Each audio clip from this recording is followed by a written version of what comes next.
So I got a new toy recently. It's a new infrared motion capture system, and its capabilities and what I can show with it are pretty awesome, as you can see from some of these shots. It runs off of 4 of these infrared cameras and uses some hubs to kind of sync everything together. And it's pretty cool. Let me dig into it and I'll show you a little bit more about it.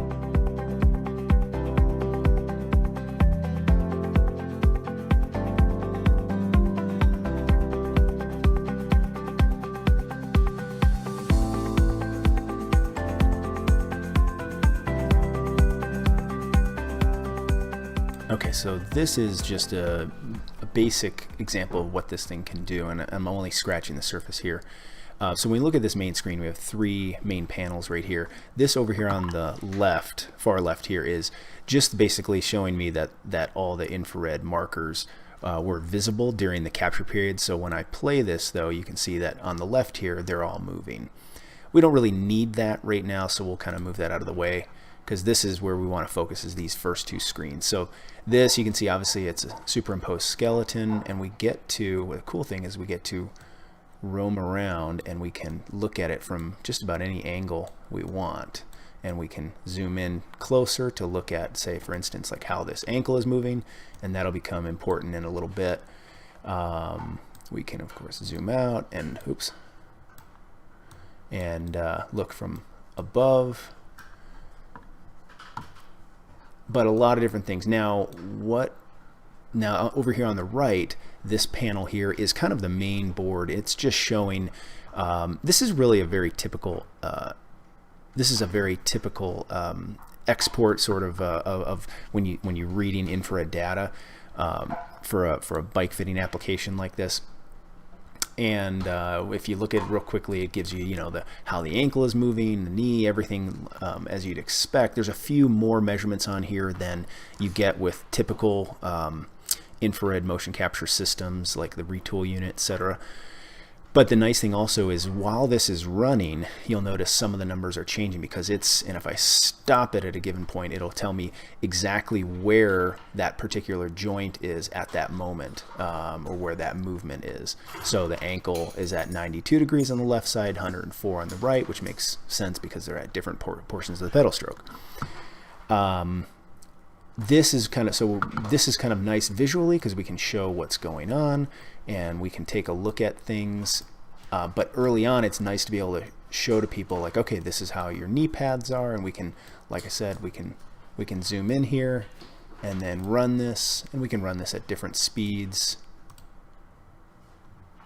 But we get to see those knee pads, those ankle pads, how things are tracking, etc., in a visual way. Get the big picture stuff, and we can come over here, get some of the numbers, and start to make some decisions on what we want to look at deeper. Most systems, especially, like I said, retool unit, this is where it stops. This panel on the right is kind of where we would do all of our diagnostic. But the nice thing about this is it allows us to go even a step further. We can open up this panel, which actually takes us into essentially the raw data for any of these motions, so we can look here. These are flexion extension for the left knee and the right knee, and of course I can throw in the right hip as well and pull out the left knee and pull out the knees. But for instance, we're looking here, knees. So if I go to a certain spot as it's following here, and I can pause it, and it'll show me, okay, we're at 144 on one knee and 67 at the other, and that corresponds up here with my knee measurements and flexion extension. So, but the nice thing is, like I said, we can go into the raw data for just about everything you could think of. There's some really cool ones here where we can look at the motion of the ankles and the knees relative to the crank angle, so what position they're in at any given point in the pedal stroke.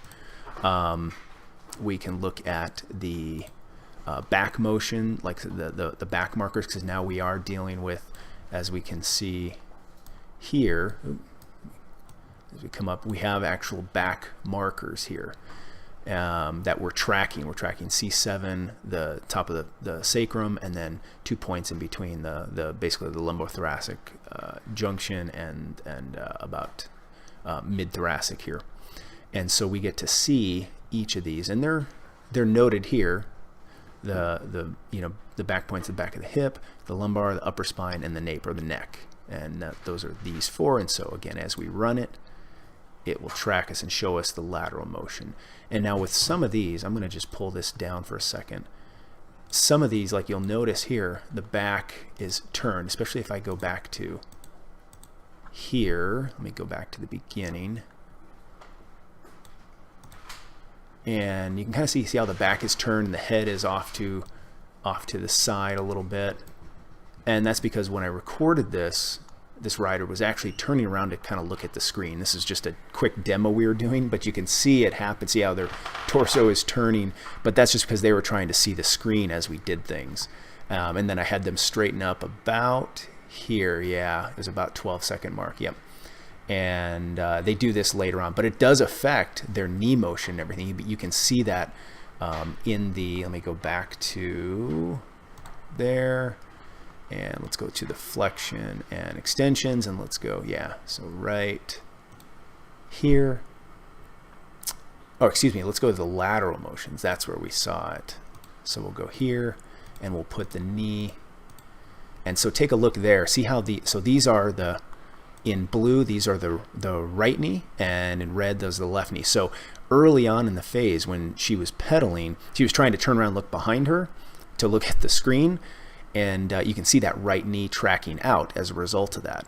And then when I had her straighten up about the 12-second mark or so, then she kind of goes more normal. And then she did it again over here. But if we look at the lateral oscillations for the ankle, we see a little bit. So now some of this is going to be because early on, again, she was turned. So this could be part of just her posture at the beginning, like I said, when she was turning around.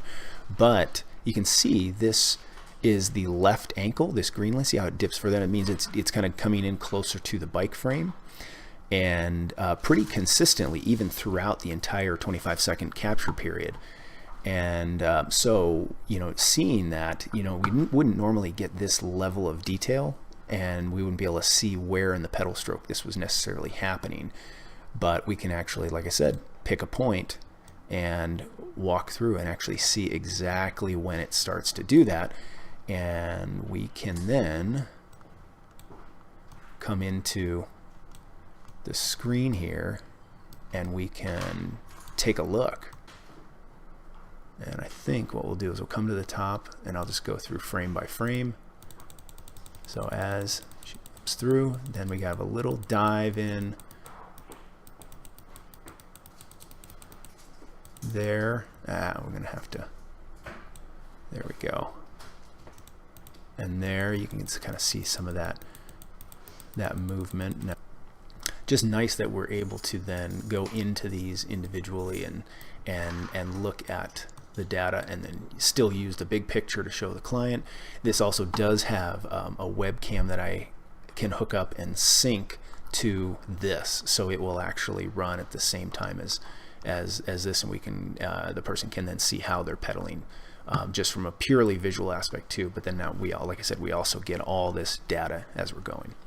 So I will be doing a lot more with this in the future. This is going to be a really nice way to be able to show you more of the bike fits, because we can kind of anonymize people, obviously, and through this little skeletal representation.